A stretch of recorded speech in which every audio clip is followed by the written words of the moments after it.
ஹல்லேலூயா. இந்த நாளில் நம்ம வேத பகுதி எடுத்துக்கொள்ளப்பட்டது என்னன்னா சங்கீத பகுதி மார்க் புஸ்தகத்துல எடுத்துக்கொள்ளப்பட்டிருக்கிறோம். ஆமென் சொல்லுங்க. ஹல்லேலூயா. இங்க ஒரு வாக்கியங்களை சொல்றாரு. என்னன்னா முதல் வசனம், அன்றியும் அவர்களை நோக்கி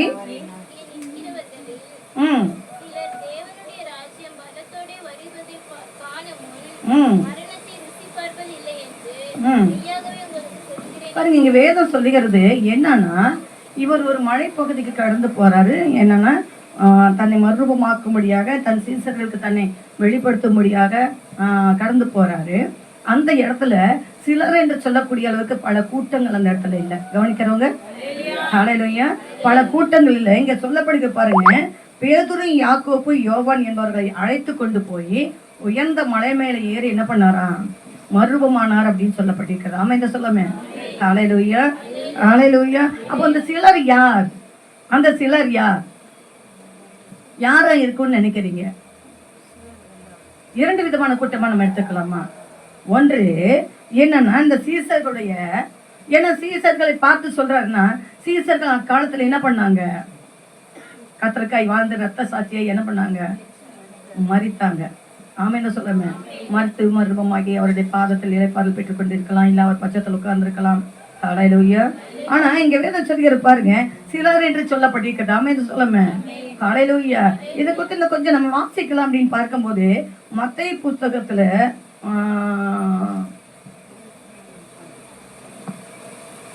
மத்தேயு புஸ்தகத்தில் 24:30 வசனம் வாசிங்களேன். 24:30 வசனம். அப்பொழுது மனுஷகுமாரனுடைய அடையாளம் வானத்தில் காணப்படும். மனுஷகுமாரன் வல்லமையோடும் மிகுந்த மகிமையோடும் வானத்தின் மேகங்கள் மேல் வருகிறதை பூமியில் உள்ள சகல ஜனங்களும் காண்பார்கள் என்று சொல்லி. ஹல்லேலூயா, ஹல்லேலூயா. சகல ஜனங்கள் என்ன பண்ணுவாங்க, கண்டு புலம்புவார்கள். நாம இதை சொல்லாம. ஹல்லேலூயா. இந்த புலம்பக்கூடிய மக்கள் யார் அப்படின்னு சொல்லி பார்க்கும்போது, வெளிப்படுத்தின விசேஷத்துல 1ஆம் அதிகாரத்தில் சொல்லப்படுகிறது, அவரை குத்தினவர்கள் காண்பார்கள். குத்தினவங்க இன்னைக்கு இந்த 2000 வருஷமும் உயிரோட இருக்கிறாங்களா? 2000 வருஷமும் உயிரோட இருக்கிறாங்களா? அல்ல சீசர்களுக்கு சொன்னாரு, இந்த சீசர்கள் உயிரோட இருக்கிறாங்களா? அவங்க நித்திரை அடைந்திருக்கிறாங்க. ஆமென். கவனிக்கிறவங்க கவனிக்கிறவங்க. ஹல்லேலூயா, ஹல்லேலூயா. அடுத்ததுக்கு நம்ம அங்க பார்க்கிறோம் பாருங்க, குத்தினவர்கள் இன்னைக்கு உயிரோடு இருக்கிறாங்களா? காட்டி கொடுத்தவர்கள் இருக்கிறார்களா? இல்ல.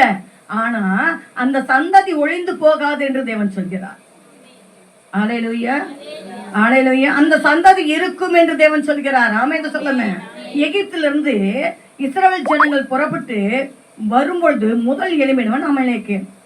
இந்த அமலேக்கன் என்பவன் யாருன்னு பார்க்கும்போது, ஆபிரகாம், ஈசாக்கு, யாக்கோப்பு என்னுடைய சந்ததியில கடந்து வந்தவன் தான் அமலேக்கன். யார் என்று சொன்னா, ஈசாக்கு பிறந்த இரட்டை பிள்ளைகள மூத்த மகனாகி ஏசா. ஏசாவுடைய வம்சவழியில வந்தவன் தான் அமலேக்கன். பாருங்க, தேவனாகி கர்த்தர் சொல்றாரு, இந்த அமலேக்கனை பார்த்து சொல்கிறாரு, இவன் முந்தி எளிமையானவன் என்று சொல்லி. இஸ்ரவேல் ஜனங்கள் அங்கு அடிமைத்தனத்தில் விடுதலையாகி செங்கடலுக்கு அப்பாற்பட்டு கடந்து வந்த பொழுது, அங்க பாருங்க என்ன பண்றாங்கன்னா, முதல் எழுத்து நிற்கக்கூடியவங்களாக, போரிடக்கூடியவங்களாக, இஸ்ரவேலுக்கு விரோதமாக எழும்பக்கூடியவர்களாக இருக்கிறாங்க அமலேக்கர்கள். ஹல்லேலூயா, ஹல்லேலூயா. அந்த அமலேக்கர்கள் முதலாய் எழும்பினபடினால அவர் சொல்றாரு, முதலால் எழும்பின இவனை வானிலும் பூமியிலும் இல்லாமல் அழித்து போடுவேன்னு சொன்னார். கவனிக்கிறவங்க. ஹல்லேலூயா, ஹல்லேலூயா. அப்படின்னா அந்த சந்ததியே இல்லாம என்ன பண்ணிடுவேன், அந்த சந்ததியே இல்லாம, அந்த சந்தானமே இல்லாம என்ன பண்ணிடுவேன், அழிச்சிடுவேன்னு சொன்னார். அதை நிறைவேற்றினார். யாரை கொண்டு நிறைவேற்றினாருங்க? எப்ப நிறைவேற்றினார்? எப்ப நிறைவேற்றினாருங்க? எஸ்தர் ராசாத்தியுடைய காலத்துல. ஆமென், ஹல்லேலூயா. அமலேக்கனாகிய ஆமானுடைய வம்சம் அத்தோடு முடிஞ்சது, அழிச்சிட்டார். ஆமென், ஹல்லேலூயா, ஹல்லேலூயா. பின்னாக ஒரு சந்ததி எழும்புனாங்க. என்னங்க, அதான் அபிரகாம் அப்படிங்கிறான சந்ததி வரும் வழியிலே மோசைக்கு ஆரோனுக்கு விரோதமாக என்ன பண்ணாங்க, எழும்புனாங்க. ஆமா இல்லைங்களா? நீங்க மட்டும்தான் பூஜை போடுவீங்களா, நீங்க மட்டும்தான் பலி செலுத்துவீங்க, நீங்க மட்டும்தான் ஆராதனை பண்ணுவீங்க, நாங்களும் செய்வோம் என்று எழுதுனாங்க. அமைந்த சொல்லாமே காலையிலோய் 50 பேர்த்த என்ன பண்ணாங்க, 50 பேர்த்த கூட்டம் கூட்டி கடந்து வந்து போரிட்டாங்க. அமைந்த சொல்லாமே அந்த சந்ததியை கர்த்தர் ஆலோசித்து அந்த நாட்களிலே புதிய காரியங்களை செய்வதாக சொல்லி அந்த முழு குடும்பத்தை என்ன பண்ணாருங்க, ஆடு மாடுகள் முதலாக அந்த சந்ததி இல்லாம என்ன பண்ணாருங்க, அழிச்சு போட்டார். ஆமா இல்லைங்களா? ஆமா இல்லைங்களா? ஹல்லேலூயா, ஹல்லேலூயா. பிற்காலத்திலையும் கூட சொல்றாங்க, பூமி திறன் பூமி இரண்டாக பிளந்ததான் அந்த பூமிக்குள்ளாக எரிகிற நரகத்துக்குள்ளாக அப்படியே உயிரோடு அவங்க தள்ளப்பட்டாங்களாம். பிற்காலத்திலையும் கூட சொல்லப்படுங்க. வெளிப்படுத்தின விசேஷத்துல 19ஆம் அதிகாரத்துல நான் நினைக்கிறேன் 20 வருஷம் நினைக்கிறேன் பாருங்க, அங்க சொல்லப்படுகிறது பாருங்க, உயிரோடு தள்ளப்படுவார்கள். யார் தள்ளப்படுவார்கள் என்று சொல்லப்பட்டிருக்கிறது. அப்பொழுது மிருகம் பிடிக்கப்பட்டது, மிருகத்தின் முன்பாக அற்புதங்களா முத்திரை தரித்தவர்களாக அதனுடைய முத்திரை தரித்தவர்களாகவும் அதனுடைய சொற்பத்தை வணங்கினர்களாகவும் மோசம் போக்கின கள்ள தீர்க்கதரிசியும் கூட பிடிக்கப்பட்ட பாருங்க, இருவரும் எரிகிற அக்கினி கந்தகம் எரிகிற கடலில் என்ன பண்ணாங்க, உயிரோட தள்ளப்பட்டார்கள். அந்த சந்ததி முடிஞ்சது. ஹல்லேலூயா, ஹல்லேலூயா. ஆனா இந்த சந்ததியை கர்த்தராகிய தேவன் பாருங்க உயிரோட வச்சிருக்கிறாரு. ஆமென், ஹல்லேலூயா, ஹல்லேலூயா. எந்த சந்ததிங்க, அவரை குத்தின சந்ததியை வைத்திருக்கிறார் பாருங்க. கடைசி காலத்துல அவர்கள் என்ன பண்ணுவாங்களாம், கண்டு புலம்புவார்கள். ஆமென். எப்படிப்பட்டவராய் வருகிறாரா, மேக மீது மகிமையோடு கடந்து வருகிறார், மகிமை பொருந்தினவராய் கடந்து வருகிறாரா. இப்பொழுது எப்படி கடந்து போயிருக்கிறாருங்க, ஆட்டுக்குட்டியானவராய், அடிக்கப்பட்டவனமான ஆட்டுக்குட்டியானவர் பரலோகத்துக்கு போயிருக்கிறார். வரும்பொழுது எப்படி வருகிறாருங்க, ராஜாதி ராஜாவாக வருகிறார். பூமியை நியாயம் தீர்க்கக்கூடியவராய் கடந்து வருகிறார். ஆமென் சொல்லுமே. பூமியை நியாயம் தீர்க்கக்கூடிய ஆமென் நியாயாதிபதியாய் கடந்து வருகிறார். ஆமென் சொல்லுமே. கொஞ்சம் பேசுங்களேன், எல்லாம் கொஞ்சம் உற்சாகமா இருங்களேன். ஆமென் தான் சொல்லுமே. ஹல்லேலூயா, ஹல்லேலூயா. கர்த்தருக்கு மகிமை. எந்த இடத்துல எனக்கு எப்படி இன்னைக்கு பாருங்க, கொஞ்சம் முன்னையும் என்னன்னா சூளை பகுதியில் இருக்கிறவங்க வாடகைக்கு என்ன பண்ணிட்டாங்க, ஃபோன் பண்ணிட்டாங்க. ஹல்லேலூயா. எந்த இடத்துல இருக்குதுன்னு எனக்கு தெரியாது. அடுத்த இன்னொரு இதில் ஒரு 10 நாள் ஆயிடுச்சுன்னு நினைக்கிறேன், 8 நாள் ஆயிருக்குது. இன்னும் கடந்து போயிடும், இன்னும் 30 நாள் 40 நாளுக்குள்ளாக கடந்து போயிடும். அடுத்த சபை எங்கே வைக்க போகிறோங்கிறது எனக்கு தெரியாது. பட் ஆனாலே நானே உற்சாகமாக இருக்கிறேங்க. சொல்லுங்களேன். ஹல்லேலூயா.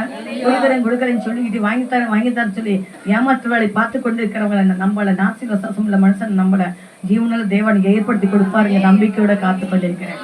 ஆமென், ஹல்லேலூயா. அநேக பாடுகள் மத்தியில உங்களை உற்சாகப்படுத்த முடியாத தேவாவிய எனக்குள்ளிருந்து உங்களோட பேசுகிறேன். உற்சாகமாய் கேளுங்க. ஆமென் தான் சொல்லுங்க. கடந்த வாரத்தில் கடந்து வந்ததா அருன்னு சொன்னாரு. அந்த வாரத்துல எல்லாம் கல்யாணம் எல்லா ஒரு குடும்பங்கள் எல்லாம் வந்திருந்தாங்க. ஆனா பட் என்னன்னா ஆராதனைக்குள்ள அப்படியே ஏதோ போல நினைக்கிட்டு இருந்தாங்க. ஸோ அம்மா ஒருத்தருமே என்ன இல்லை, உற்சாகம் இல்லை. ஹல்லேலூயா. அவனால ஆராதனைக்கு அந்த அன்பு மகன் பாஸ்டர் ஊழியக்காரனா இருக்க அந்த மகனால கொண்டு போக முடியல, ஆராதனையை என்ன பண்ண முடியல, கொண்டு போக முடியல. கொஞ்சமாவது மனுஷங்க கொஞ்சம் அசைக்கணும், உற்சாகமா இருக்கணும், பலனா இருக்கணும். உலகத்துக்கு பலனை கொடுக்குறீங்க, ஆண்டவர்கிட்ட பலவீனத்தை கொடுக்குறீங்க. அப்போ பலவீனத்தையே தான் காலம் முழுது சுமந்துட்டு தெரியணும். புரியுதுங்களா? என்னவா இருந்தாலும் கூட அதெல்லாம் ஒரு குப்பை. அந்த குப்பையெல்லாம் வெளியில தள்ளிட்டு கவலை, கண்ணீர், துக்கம், துயரம், வியாதி, பலவீனங்க எல்லாம் பாவ குப்பையெல்லாம் வெளியில தள்ளிட்டு அப்பாட்ட வந்து அப்படியாக உற்சாகமா நின்னா அவருங்க நம்மளை நிரப்புவார் பாருங்க. ஆமென், ஹல்லேலூயா. உற்சாகத்தை நான் நிரப்புவார் பாருங்க. பரிசுத்த ஆவி நான் நிரப்புவார் பாருங்க.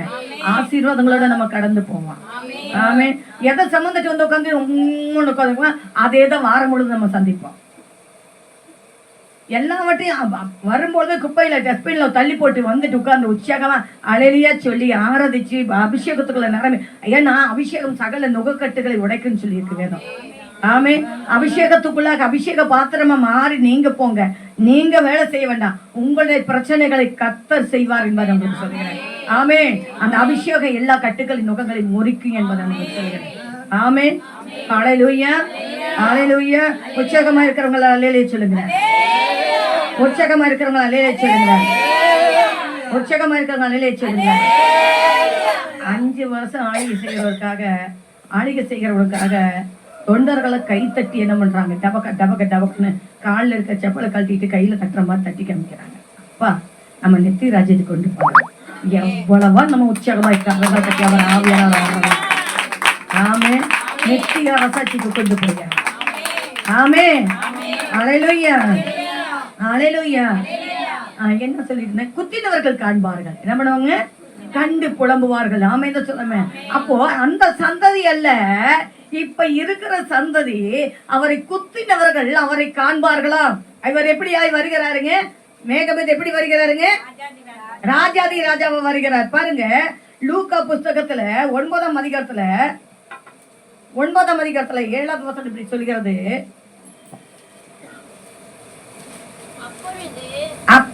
27வது வசனமா? 9ஆம் அதிகாரத்துல 27வது வசனம்.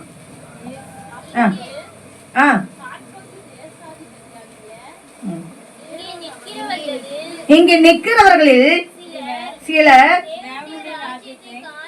தேவனுடைய ராஜ்யத்தை காணும் முன் மரணத்தை ருசி பார்ப்பதில்லை என்று மெய்யாகவே நான் உங்களுக்கு சொல்லுகிறேன் என்றார். ஆமேத சொல்லாம திரும்ப திரும்ப அது ஆணித்தரமாக என்ன பண்றாருங்க? சொல்லுகிறார். ஆமேத சொல்லாம அல்லேலூயா. ஏன் அந்த சிலர் நீங்களும் நானா இருக்கக்கூடாது? ஆமேத சொல்லாம அல்லேலூயா. மரணத்தை நம்ம ருசி பார்ப்பதில்லை. ஆமேத சொல்லாம ஆனா நித்திய ராஜ்யத்துக்குள்ள நுழைவாய் என்பதை உங்களுக்கு சொல்லுகிறேன். ஆமேன். 2 விதமான கூட்டம். அவருக்காய் காத்திருக்கிற கூட்டம், இன்னொன்று அவரை குத்தின கூட்டம், அவருக்கு விரோதமாய் செயல்பட்டவர்கள் கூட்டாங்கள். ஆமைதான் சொல்லாம அவர்கள் புலம்புவார்கள். நம்மளோ என்ன பண்ணுவோம் தெரியுங்களா? களிப்புள்ள கூட்டத்துக்குள் நாம் நுழைவோம். இஸ்ரவேலின் கன்னிகையே, நீ திரும்ப கட்டப்படுவாய், ஆடல் பாடல் மேல வார்த்தை கூட்டத்தோடு நீ புறப்படுவாய் என்று சொல்லியிருக்கிறார். ஆமைன்னு சொல்லுமே. நம்ம கட்டப்பட்டவர்கள் அவருடைய ராஜ்யத்துக்குள்ள நம்ம பிரவேசிப்போம். அவர்களோ கண்டு புலம்புவார்கள். அல்லேலூயா அல்லேலூயா. அவர்கள் அங்கு பிரவேசிப்பதில்லை என்று சொல்கிறார். ஆமைதான் சொல்லாமே அல்லேலூயா. இதை கொஞ்சம் நான் உங்களுக்கு சொல்ல வேண்டும் என்று சொன்னால், மத்தேயு புத்தகத்துல 16ஆம் அதிகாரத்துல 28வது வசனத்தை வாசிங்களே. 28வது வசனத்தை வாசிங்களே. 28வது வசனம். இங்கே நிற்கிறவர்களில் சிலர் என்ன குமாரன் சொல்றாருங்க? மனுஷகுமாரன். பாருங்க அங்க மனுஷகுமாரன் நம்முடைய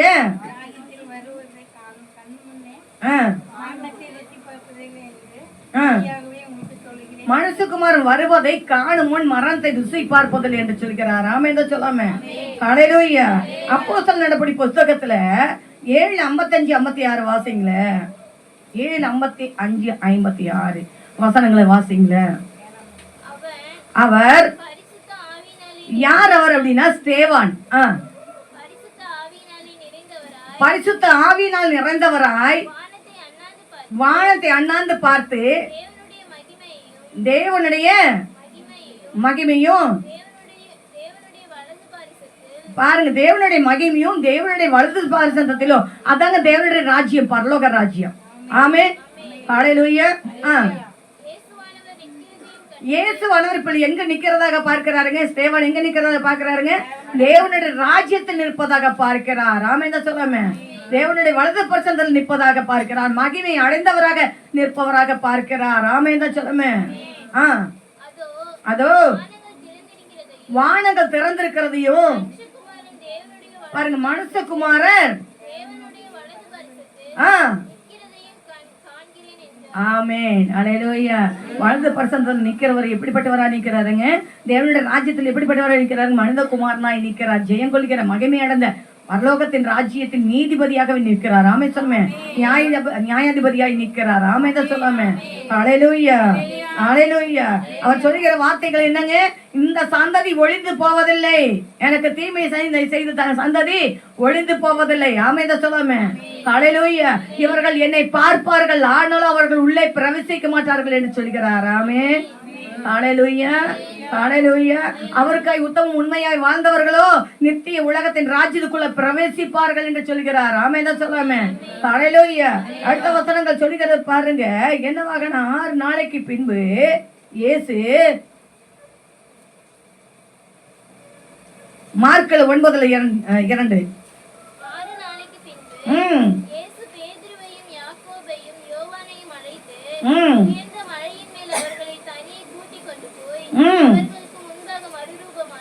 அவர்களுக்கு முன்பாக என்ன பண்றாருங்க?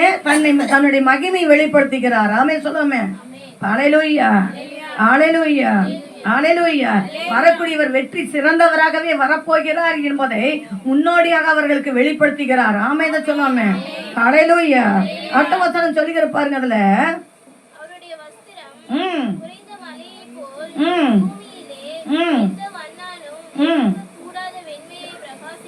இதை குறித்து நம்ம பார்க்கும்போது தானியேல் புத்தகத்தில் 7ஆம் அதிகாரத்துல 9வது வசனங்களை பார்ப்போம்னா இதே வார்த்தைகளை அங்க எழுதி வைத்திருக்கிறார். ஆமென் சொல்லாமே. ஹல்லேலூயா. ஏற்றுக்கொள்ளப்பட்டவங்க வாசிங்களே.